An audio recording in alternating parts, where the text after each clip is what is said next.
और समय आ जाए तो 1,000 को भी निपटाने का काम हमारा एक युवा कर सकता है। ऐसे हमारे SC ST OBC के जाबाज साथी है। हमारे पाटनकर जी ने भी बात रखी है कि उनको शराब के नशे में डुबो करके और पूरी युवाओं की जवानी खराब करने का काम पूरे बैतूल जिला ही नहीं पूरे प्रदेश में बहुत बड़ी मात्रा में हो रहा है।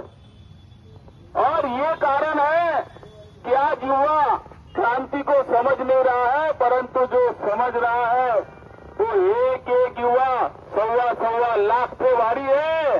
1.25 लाख पे ये ऐरी गहरी कोट के लोग नहीं है, SC ST OBC के लोग, ये क्रांतिकारी लोग हैं।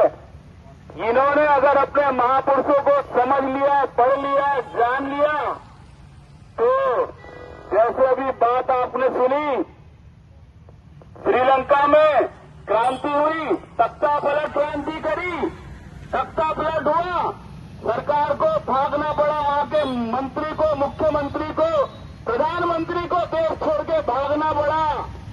अरे नेपाल में युवाओं ने अभी क्रांति करी, क्या हुआ?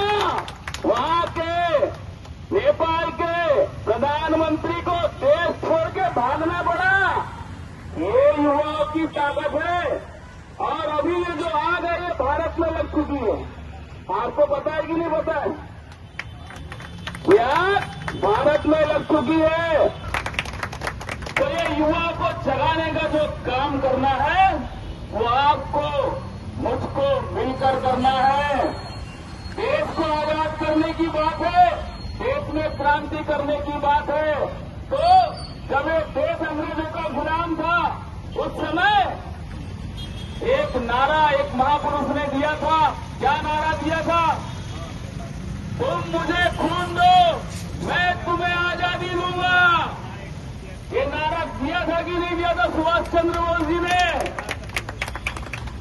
अरे मैं इस मंच से कहना चाहता हूं, हमको संविधान मिला है और संविधान से हम हमारे युवाओं को कहना चाहते हैं कि तुम मेरा साथ दो, मैं तुमको इस बेरोजगारी से आजादी दूंगा।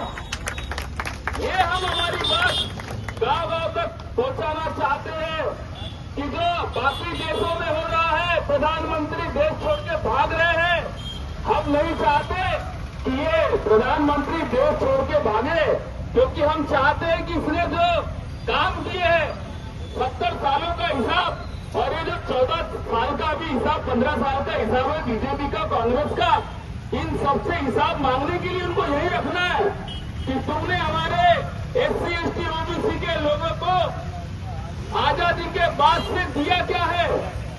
सत्ता में हमें भागीदारी कहां मिली है? हमारे युवाओं को ना तो सत्ता में भागीदारी है, ना SC ST OBC के लोगों को। आप चाहे फर्श से लेके फर्श तक देख लो, पूरे सरकारी तंत्र में देख लो, कितना सरकारी तंत्र है